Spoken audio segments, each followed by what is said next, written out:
Magandang araw po sa lahat nating mga viewers. So sa video na to guys, sasamahan natin yung na-vlog natin nakaraan na may problema sa balat. So maghanap kami ng mga eksperto sa balat guys kung ano ba talaga ang sitwasyon. So pupunta kami guys ng Bacolod.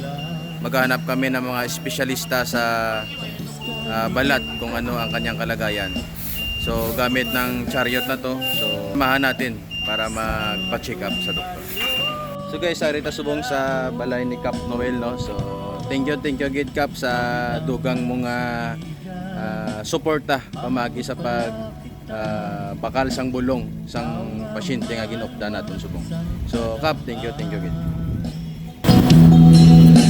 Kapiskan diin ka man, ikaw gid madalaganan sang atong baryo gimbalao.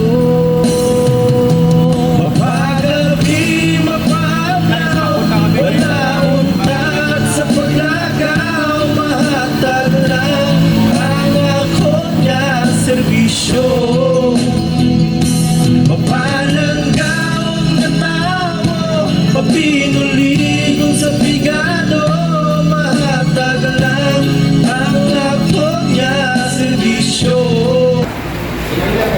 Guys, dito na kami ngayon sa Medical Plaza. Pupunta kami kay Dr. Quayco. Altura.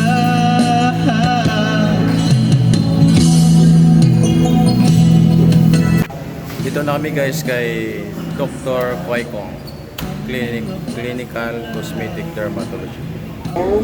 Para siya na-allergy sa sarili niya, parang gano'n. No? So, dumadami yung production nung nagbibigay kulay sa panit natin. Yung iba naman, yung puting-puti, nagkukulang naman. Yun naman yung nagbibigay, nasisira naman, kaya wala. Ito naman, overproduction. Pero para talaga mabalaan kung ano, dapat pinabiopsy kasi.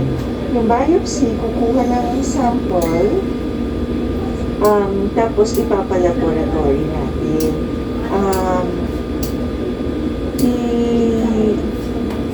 Usually lang, kapag sa panit kasi na medyo kakaiba, merong specialista din na nagbabasa nun. Pero pwede natin ipatry dito, tapos kung hindi kung hindi sila sigurado dito, ipapa-second opinion natin sa kanila. Pero yun, primero. Pero ako yung kukuha ng sample. Dahil yung pagkuha naman ng sample may ina-anesthesia naman, tapos parang papuncture yung panit, kukuha ng sample doon, tapos ilalagay sa specimen, tapos dadalhin nyo sa laboratory ng ospital, tapos gagawin nyo ng slide. Maraming salamat Dr. ako ito sa pagsabat sa may isip So guys, nagpapasalamat kami dahil nilibre ni Dr. Quayco ang check-up. Tsaka babalik kami dito guys para sa biopsy. So sagot na guys ni Doktora yung check-up niya guys. Siya yung kukuha ng test. Tapos yung magagastos na lang ng pamilya, doon na lang sa pag-reading sa ospital.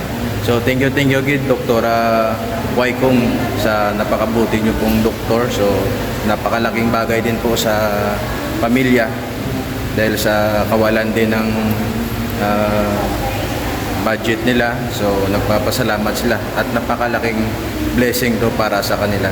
So Doktora Quayco ng dermatology, thank you. Oh. Nga sa tanan, mga ngayon ko tani gamay na mabulig para sa biopsy sa akong bata. Kay ang check-up ni Dr. Gabriela na tani makabulig ng samon para sa pag-biopsy sa akong bata. Damo ina salamat. So guys, tapos na kaming magpa-check up, no. So salamat sa kay Dr. Quayco sa paglibre ng check up. So maraming salamat Dr. Quayco ng Doctor of Dermatology. So napakalaking bagay po talaga para sa pamilya, Doc, ang paglibre mo sa kanila. So thank you.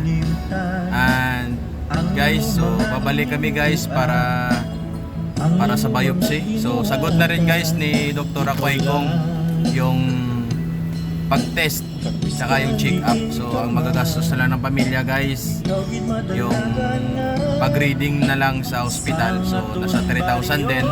So sana yung makapanood dito, kahit kunting tulong lang para sa pamilya na makaipon sila ng fund para makapag-biopsy, para malaman talaga kung ano ang tunay na sakit ng bata. So thank you.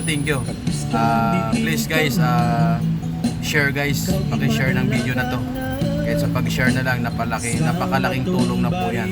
So thank you guys.